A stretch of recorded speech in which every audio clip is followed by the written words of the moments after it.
I have a question. Why do most people get this twisted? Most people try to pick the few winners in a market of losers. Isn't it easier to turn the things around? To look at a market that's rather weak, where most altcoins, for example, go down, and then we bet on falling prices. We don't always have to buy. Buying the right thing in a bull market is much harder than finding the losers in a bear market. And we can make money from that. Now what we see here, that's the Solana market cap relative to the entire crypto market, excluding the stablecoins. So this is a stablecoin adjusted Solana dominance chart. Yes, over the years, Solana tends to trend up, but we haven't seen any outperformance over the last 3 years after the hype around Memecoin trading and pump.fun died down. And it looks like a strong support that was built in the last 2 years is finally going to break.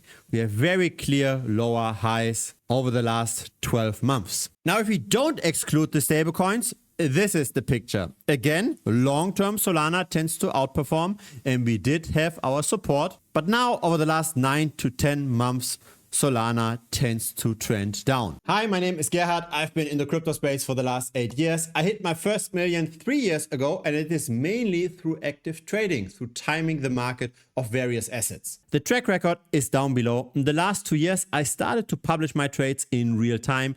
Every single trade can be seen over here. It's 100% transparent. On average, I made 5% per trade over a sample size of 171 trades with an average holding duration of roughly 1 month. Now here's a chart that I don't see enough people talk about. This is the stablecoin market cap relative to the US money supply. So how much capital is flowing in and out of the crypto space? And it does matter. We've got two major turnaround points on this chart. We've got this one over here, where we went from a bear market to a bull market, so money was flowing in again. And then we've got this point over here, where we just go sideways, no more inflows into the market. Now, fundamentally, when you use your hard-earned fiat currency in a bank account and you send this to a centralized exchange, that centralized exchange is going to send this over to a stablecoin custodian to then withdraw the stablecoins to then allow you to trade. So the stablecoin custodian holds the fiat currency and then issues those tokens on the blockchain.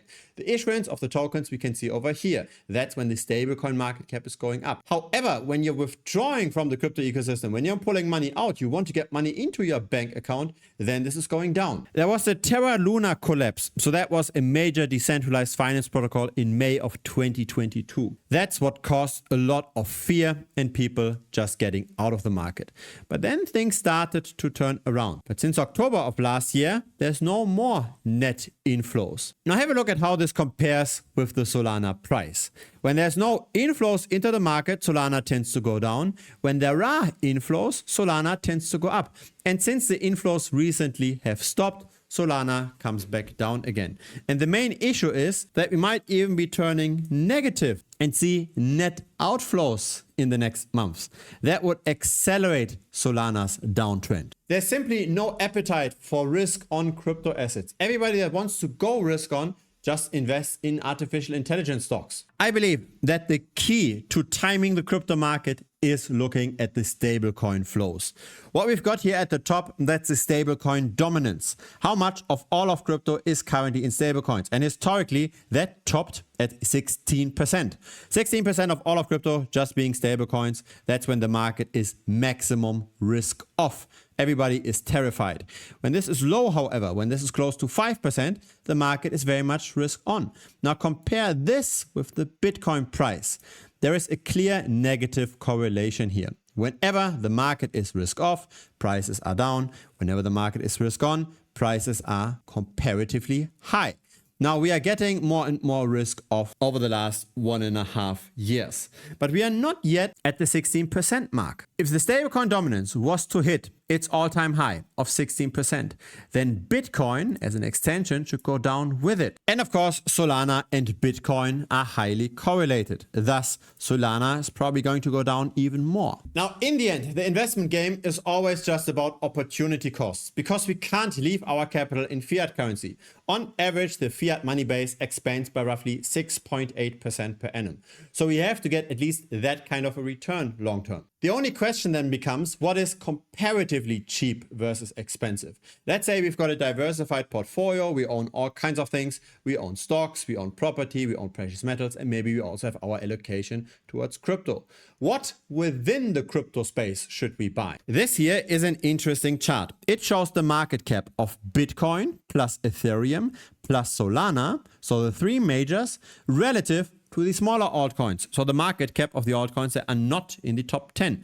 The three majors outperformed the smaller altcoins since 2022. And recently we have seen a crash, especially of Bitcoin, because Michael Saylor sold a few BTC, right, 32 Bitcoin. Then a few days later, he bought thousands of Bitcoin back. Again, the market was not impressed, but that gave us a strong dip in the major market caps versus the smaller altcoins. In other words, even though I'm not a fan of Solana right now, the altcoins might very much underperform, especially Bitcoin. This is now just Solana relative to the smaller altcoins. It doesn't look that different to the dominance chart. Again, the recent trend is relatively clear. Bitcoin relative to the smaller altcoins, it does seem like a quite good deal though. And I personally like this setup a lot because most altcoins tend to underperform Bitcoin most of the time for various reasons. For example, we've got all of the token inflation, right? The insiders, they cash out, team cashes out, the venture capitalists, they cash out. The supply of most altcoins goes up quite steeply, and when the demand can't catch up, then the altcoins go down. At the same time, if we want to bet on falling altcoin prices, we need to have some kind of a hedge, right? We have to go long something else, because if the entire market suddenly goes up, maybe because tech stocks go up and so crypto gets dragged up a little bit as well, we don't want to lose just by shorting the altcoins.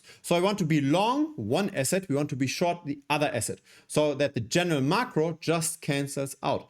Now, if Bitcoin is very cheap relative to the altcoins right now, and in general, we want to bet on falling altcoins, this is the perfect setup. On average, the altcoin market sees token unlocks of several 100 million every single week.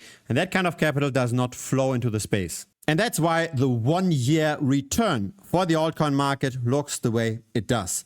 There are a few outliers, but does it really make sense to bet on those few outliers? Isn't it better to do the exact opposite trade? So to flip everything that's red here to green, to flip everything that's green to red. In other words, we've got the odds in our favor. That's what I personally like to do. So we bet on falling altcoins. At the same time, we've got our hedge. We bet on a rising Bitcoin price. Now is the time to set up those positions because Bitcoin has lost tremendously versus the smaller altcoins in the last weeks. Now, this is Solana's market cap relative to Bitcoin's market cap. It tends to trade in a somewhat constant range. Currently, the momentum is clearly negative, and I would not be surprised if that continues. I'm personally betting my money on that. The potential downside risk for Solana relative to Bitcoin is an additional loss of 65%. If that happens and you invested $1 in Solana versus $1 in Bitcoin, you would have 3 times more capital in Bitcoin once we trade closer to that support. By the way, the Solana relative to Bitcoin chart, it doesn't look that different to the Bitcoin price chart itself. As in, when Bitcoin goes down, Solana tends to go down even more. When Bitcoin goes up, Solana tends to go up more. But only during times when Bitcoin goes up very fast. When it just appreciates slowly, Solana has a hard time outperforming. And now we are in a bear market, so Solana tends to do worse. And I think the end is still far out in the future. I'm actually betting on many altcoins to go down versus Bitcoin. That's why my track record looks the way it does, right? So for example, over here, we are shorting Luna Classic relative to Bitcoin. Or we did the same over here. Or over here, we shorted Pudgy Penguins relative to Bitcoin. And so you can have a look at all of those trades just by clicking on the dates. You will see the Telegram message. And then here we've got our short of Pudgy Penguins. We sold when there was a death cross. That's when we entered to bet on falling prices. And then we subsequently closed that position once we got the golden cross. And so that's how those kinds of trades are constructed. That's why it tends to make money over time. It's playing the data, it's playing the market structure, and really you can try to find the next Zcash, but you can also just play the general market. There is a reason why things go down long term. It's just the venture capitalists, the insiders, they dump on the retail investor. And that's maybe also the reason why there is no more money flowing into the space. People are understanding what's going on. But again, I think this is an opportunity. We don't necessarily have to buy anything. We just have to be directionally correct. If things go down and we bet on prices to go down, we are still making money. And I'd argue that that's actually the easier way to make money, because again, we don't have to pick the few winners. Finding winners in a bull market is harder than finding losers in a bear market. We need to be right about the direction. We don't necessarily have to bet on rising prices. If you want to get those trades in real time, if you want to see what I've currently opened and what I will open in the future, and of course get live notifications for that, then feel free to check out the premium membership. There's also a 7-day money back guarantee. In case you don't like premium, just message me within the first 7 days. I'll refund you. There's really no risk for you. I will also send you my favorite trade once you join.